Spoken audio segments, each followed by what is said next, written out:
Des millions de personnes visitent chaque année les monuments les plus célèbres du monde. Ils les prennent en photo, admirent leur architecture, puis repartent. Mais que diriez-vous si je vous disais que certains de ces bâtiments cachent des secrets qui ne figurent dans aucun guide touristique ? Des pièces cachées, des controverses presque oubliées, jusqu'aux détails étranges restés secrets pendant des centaines d'années. Dans cette vidéo, nous allons découvrir les secrets surprenants derrière les monuments célèbres du monde entier. Avant de commencer, merci d'aimer et de vous abonner. C'est très important pour nous, les créateurs de contenu. Merci beaucoup, et maintenant, commençons. Tour Eiffel. À la fin du XIXe siècle, la nouvelle de cette pièce secrète s'est rapidement répandue. De nombreux hommes d'affaires riches et personnalités éminentes voulaient y entrer, mais presque tous ont été refusés par Eiffel. Au lieu d'en faire un symbole de luxe, il a utilisé l'endroit pour des expériences scientifiques et des discussions sérieuses dans les lignes sur l'ingénierie et la technologie. L'un des visiteurs les plus célèbres fut l'inventeur Thomas Edison en 1889. Lors de leur rencontre au sommet de la tour, ils ont échangé des idées sur les nouvelles technologies qui façonnent le monde moderne. C'est amusant de penser qu'alors que des milliers de personnes se promenaient en bas, des discussions scientifiques avaient lieu dans une pièce privée que presque personne ne voyait. Jusqu'à aujourd'hui, on peut encore voir la reconstitution de l'appartement dans la tour Eiffel, mais il n'est toujours pas ouvert au public pour une visite libre. Et c'est peut-être la raison pour laquelle cela reste l'une des parties les plus secrètes et les plus insolites de ce célèbre monument.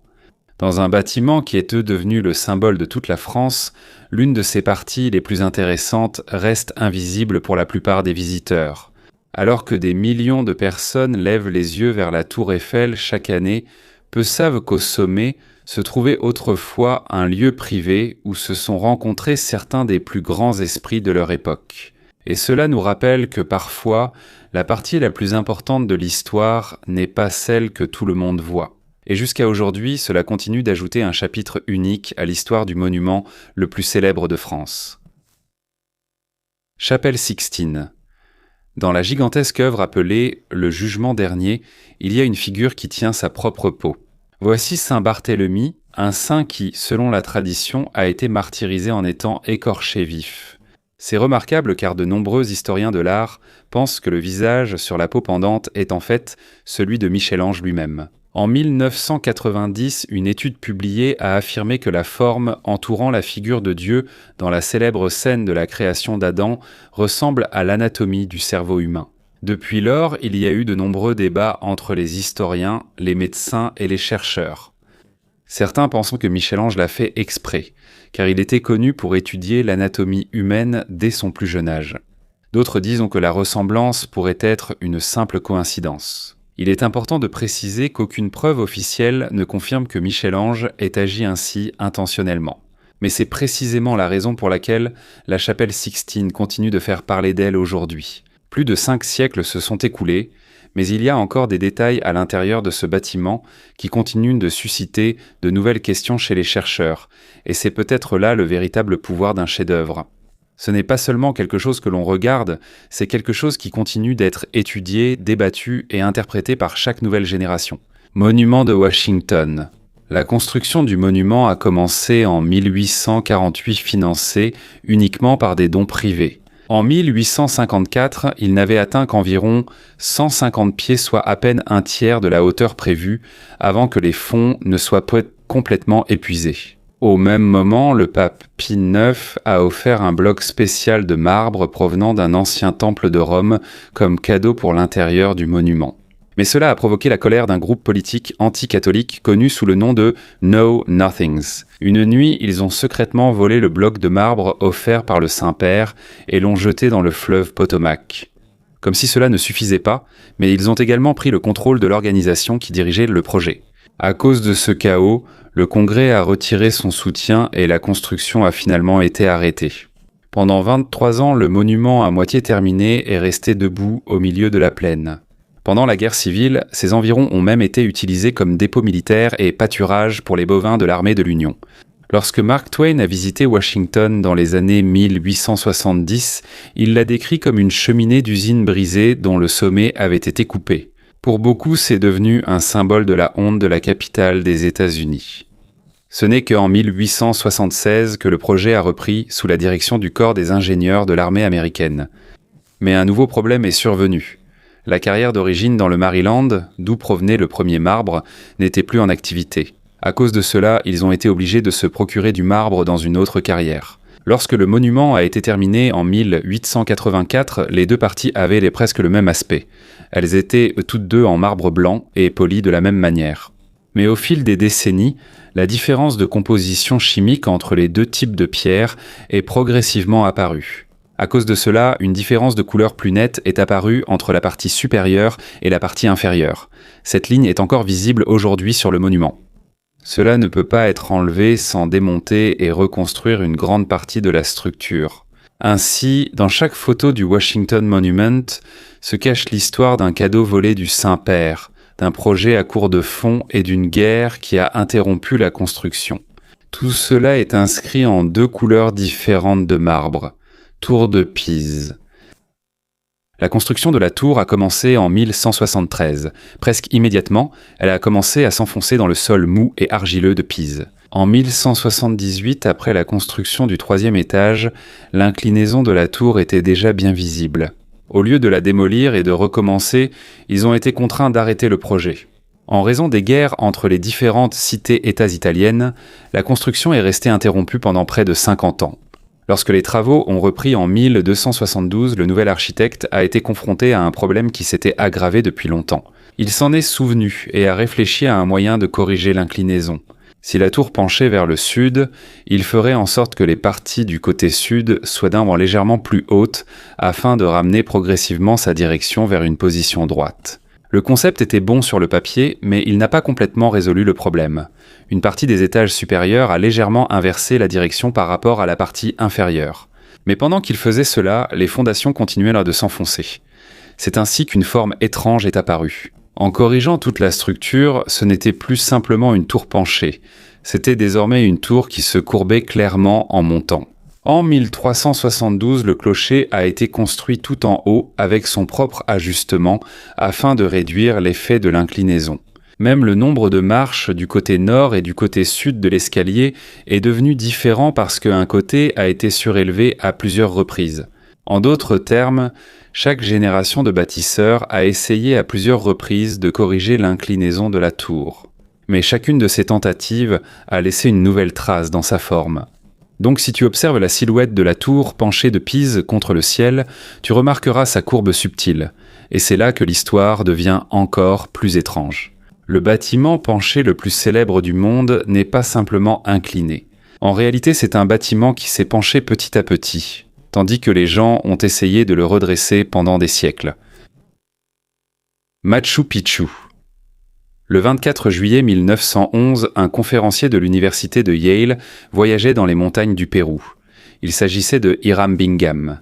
Ce qu'il cherchait vraiment, c'était la dernière capitale perdue des Incas. Il visait un autre endroit, mais un agriculteur local et propriétaire d'une auberge nommée Melchor Arteaga lui parla des anciennes ruines situées sur une montagne voisine. Arteaga accepta de l'accompagner en échange d'un sol en argent. Cela ne valait qu'environ 50 centimes à l'époque.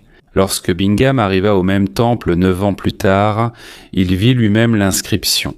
Dans son journal de terrain, il a même écrit les mots « Agustín Lizárraga est le découvreur du Machu Picchu ». Mais lorsque Bingham a publié son célèbre livre sur son expédition, le nom de Lizárraga n'a plus été mentionné. C'est finalement Bingham qui a été reconnu mondialement comme le découvreur du Machu Picchu. Au fil du temps, son nom est devenu encore plus célèbre, tandis que les habitants locaux qui y étaient arrivés en premier ont été presque oubliés. Après ces fouilles, il a emporté à l'université Yale plus de 40 000 artefacts selon les estimations. Cela inclut des peaux, des bijoux, des os et même des momies. Pendant près d'un siècle, le Pérou a réclamé à plusieurs reprises le retour de ces artefacts. Une partie de ces objets a été partiellement restituée en 2007, mais jusqu'à aujourd'hui, certains objets restent encore à Yale. Parfois, les personnes qui ont réellement découvert un lieu en premier ne sont pas celles qui figurent dans les livres et sur les monuments. Au contraire, ce sont les habitants locaux qui ont vécu tranquillement et ont gardé les secrets de leur terre pendant de nombreuses générations. Et peut-être que c'est l'un des plus grands mystères cachés derrière la renommée du Machu Picchu. Le Parthénon en Grèce. C'est un symbole de l'extraordinaire mathématique et de l'architecture de la Grèce antique. Depuis plus de 2500 ans, il est considéré comme la référence de l'architecture classique. Mais il y a une chose que la plupart des photos et des descriptions ne révèlent pas à son sujet. En réalité, il n'y a presque aucune ligne parfaitement droite dans tout le bâtiment. Les colonnes, les escaliers et même les parties horizontales sont légèrement courbées. Cela a été fait intentionnellement par les architectes qui ont conçu le Parthénon en 447 avant Jésus-Christ. Ils comprenaient en quelque chose sur la vision humaine que les ingénieurs modernes étudient encore aujourd'hui. Pour contrer l'effet de cette illusion d'optique, ils ont apporté de très petites modifications au design. Toute la base du Parthénon est légèrement surélevée au centre de chaque côté, d'environ 6 cm, Les colonnes, quant à elles, présentent un léger renflement au centre, une technique appelée entasis. Grâce à cela, lorsqu'on les regarde d'en bas, elles paraissent parfaitement droites. Ce n'est qu'au XIXe siècle que les architectes modernes ont remarqué certains de ces secrets. Lorsque Charles Robert Coquerel a mesuré les colonnes, il a découvert que ces courbures étaient très minimes. C'est pourquoi les gens ne les ont pas remarquées pendant près de 2000 ans. Il faut des mesures très précises pour les voir. Ce qui est étonnant, c'est ceci. Le Parthénon semble parfait, non pas parce qu'il est exactement droit. Il semble parfait car il a été conçu exprès pour ne pas l'être. Chaque courbe et chaque petite déviation ont été soigneusement conçues pour tromper l'œil et créer l'illusion d'un équilibre parfait.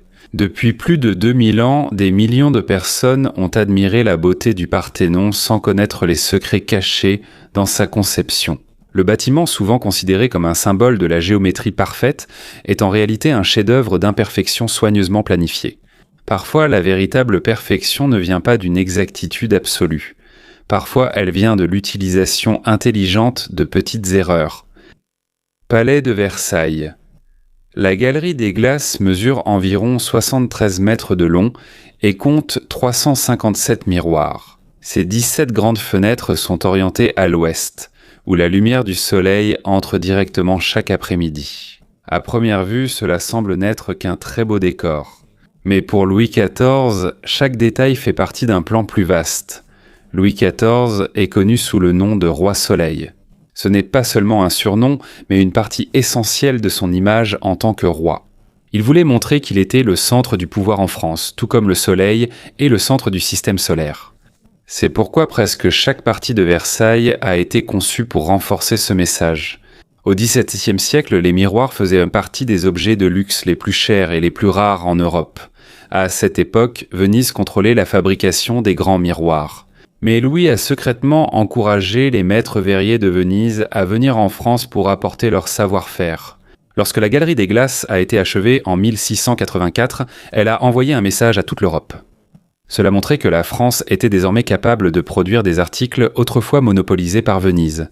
C'était une déclaration silencieuse mais puissante de la force économique du pays. Au-dessus de la salle, on peut voir 3 grandes peintures de Charles Le Brun. Lalaking painting ni Charles Le Brun. Celle-ci illustre les victoires de Louis XIV dans la guerre et la diplomatie. Dans presque chaque scène, il est représenté comme un empereur puissant ou un dirigeant quasi divin, surpassant tous ses rivaux. À première vue, la Galerie des Glaces semble n'être qu'une pièce magnifique remplie de miroirs et de décorations dorées. Mais derrière ce luxe se cache un instrument de pouvoir et de propagande extrêmement ingénieux. La Grande Muraille de Chine mesure plus de 13 000 miles de long et traverse des montagnes, des déserts et divers types d'environnements extrêmes. Mais au-delà de cela, de nombreuses parties du mur sont debout depuis plus de 600 ans et restent solides jusqu'à aujourd'hui. En 2010, des chercheurs de l'université du Zhejiang ont analysé des échantillons de mortiers provenant de parties de la Grande Muraille construite sous la dynastie Ming. Ils ont découvert qu'il s'agissait du tout premier mortier composite connu dans l'histoire du monde. Selon leur analyse, il est plus solide, plus résistant à l'eau et la structure est plus stable que le mortier ordinaire. Ce n'était pas non plus une découverte accidentelle. La recette était un secret précieux, transmis par les maîtres maçons à chaque génération suivante. Pendant de nombreux siècles, ils ont soigneusement gardé ce savoir, car ils savaient que cela donnait un grand avantage à leur projet. La clé de tout était une substance appelée amylopectine. C'est un type de polysaccharide que l'on trouve dans le riz gluant et d'autres aliments riches en amidon. Ce mortier spécial a été utilisé depuis le IVe siècle de notre ère. À l'époque de la dynastie Ming, il était déjà devenu un élément courant des grands projets de construction. En plus de la Grande Muraille, il a également été utilisé dans la construction de pagodes, de murailles de villes, de ponts et même de tombes royales dans différentes régions de la Chine. Il a également été démontré que les murailles de la ville de Nankin, vieilles de plus de 600 ans, utilisaient le même mélange. Même le pont Xiaoqiang, vieux de 800 ans, a été découvert avec le même type de mortier. En fait, lors de la restauration du pont, les ingénieurs ont même utilisé un nouveau lot de mortier de riz gluant, fabriqué selon l'ancienne recette. Ainsi, de nos jours, il y a des touristes qui visitent la Grande Muraille et touchent les pierres assemblées avec un matériau contenant du porridge de riz gluant. Cela fait plus de 600 ans qu'il est cela, exposé à la pluie, au vent et aux tremblements de terre. Mais jusqu'à aujourd'hui, il reste solide et presque inébranlable. Et voilà quelques-unes des histoires cachées derrière les monuments les plus célèbres du monde. Des lieux visités par des millions de personnes chaque année, mais qui ignorent souvent les secrets, les controverses et les détails inhabituels qui font partie de leur histoire. Ces monuments nous rappellent que l'histoire ne se limite pas à ce que nous voyons devant nous. Souvent, la partie la plus fascinante de l'histoire réside dans les détails cachés derrière les murs, sous les fondations ou dans des événements presque oubliés par le temps.